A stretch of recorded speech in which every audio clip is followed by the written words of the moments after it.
Hey guys, welcome back. It's time for another book review, but I'm going to change it up a little bit. I was finishing up Psychology of the Unconscious, but while I was reading it, guess what showed up?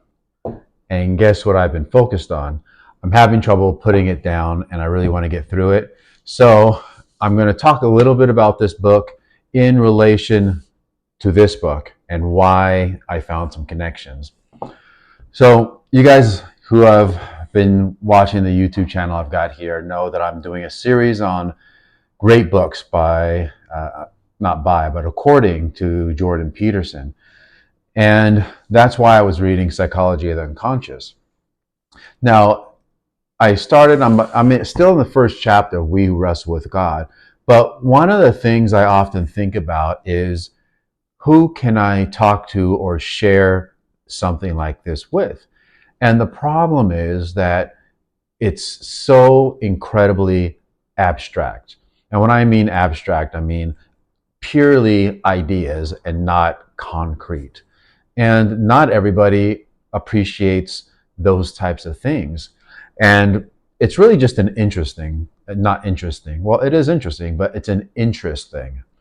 Where there are people who are very interested in abstract ideas and people who are not. And there's a whole continuum between those two things. You can actually measure that with that Big Five personality test, the ocean: openness, conscientiousness. I almost said exoticism, but it's not E. I forget what that E is. Agreeableness, neuroticism, and extroversion is the E. So you could actually measure that. Part of one of those is intellect. And intellect is not IQ or how smart you are, but it's simply your interest in abstract ideas. So a lot of people are interested in things like that. And if you find someone like that and you can talk about that stuff, it makes it a lot of fun. But it's hard to take a book like this and share it with somebody. It's very different than the 12 Rules or Beyond Order, which were much more concrete. This is much more like maps of meaning, to where it's looking at symbols and stories and abstracting out the spirit with which those ideas manifest in our minds. It's not always concrete.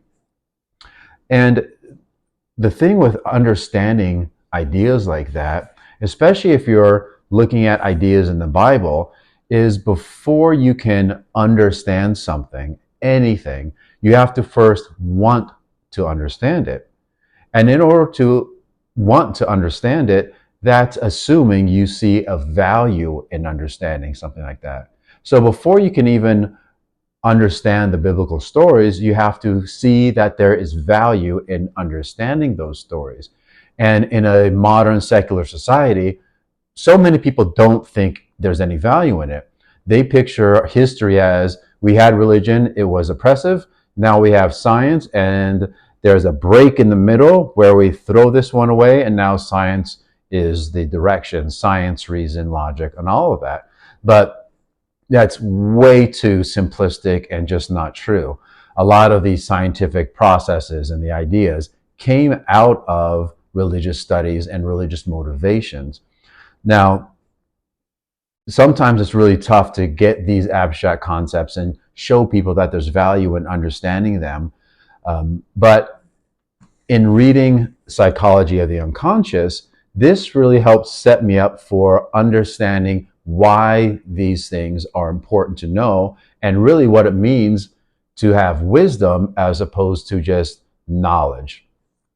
So Dr. Jung talks about an old ritual that was, I don't remember exactly who it was, but old tribal ritual. And let me describe the ritual for you. The men of the tribe dig a massive hole. They surround that hole with bushes. Then the men of the tribe march in rhythm and dance rhythmically around this hole surrounded by bushes while holding sticks. The bottom of the stick is essentially touching their genitals, and the other end is upright. Throughout this process, during this ceremony, which could last days, they're not allowed to look at women. So anyone with any imagination could automatically see what kind of ritual this was. There is a sexual nature to the ritual.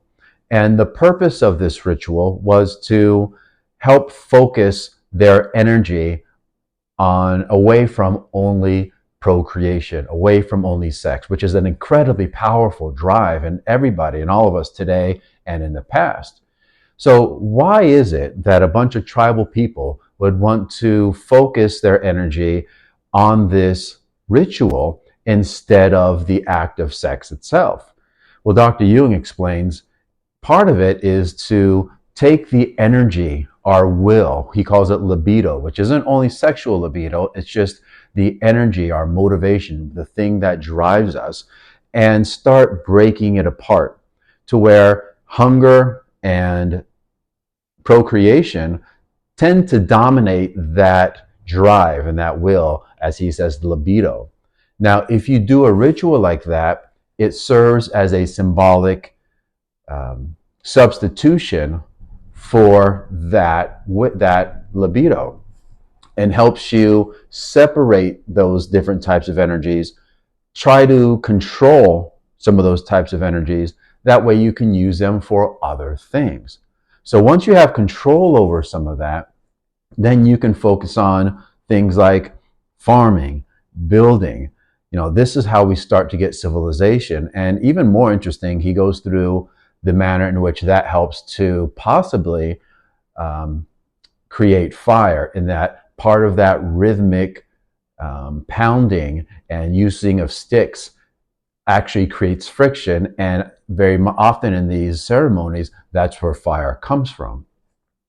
And he even goes through the etymology of the words utilized for fire and speech and libido, and there's a lot of connections there. So he gives you all kinds of different points of evidence of where that is. Now, why does that matter? Why would anyone want to understand ancient minds and tribal rituals and these abstract ideas? Well, think of it like this.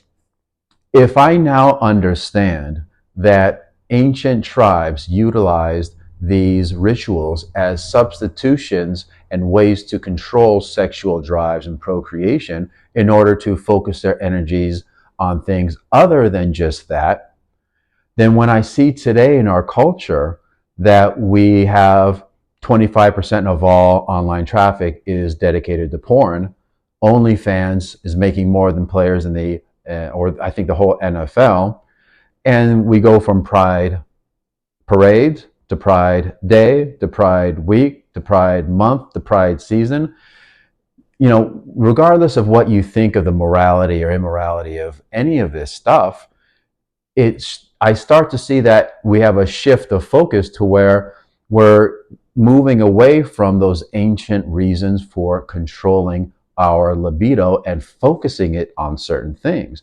And you have to remember that there's only so much focus we have. So if our energy starts to shift in that direction, I start to see it as a regression. And when I see the rules and traditions and churches and religions and people saying, hey, you know what, maybe we shouldn't do this, I know that's not simply some kind of power-hungry, patriarchal, overtly religious, no reasonable reason for doing these things. I get a little skeptical of how far we should take it outside of simply just the religious reasons behind it. And I start to understand the purpose of all these rituals, which turn into religions, which turn into written words, which turn into traditions that we should be following because they're not simply arbitrary power moves. These are all parts of human development that go all the way back to our tribal ancestors. It's kind of like Chesterton said, when you see a fence and you don't know why that fence is there, make sure you take the time to understand why that fence is there before you tear it down. Just because you don't understand why it's there doesn't mean there's no reason for it. So I'm going to finish this book, Psychology of the Unconscious, as soon as I finish We Wrestle with God. But I have some other thoughts that I'll put in some future videos about this. And I think what I'll do is, as I get ideas, I'll relay them instead of trying to do the whole book. because that would be a really, really long video with way too much for me to handle in one. So hope everyone has a great day, and I'll see you around. Bye.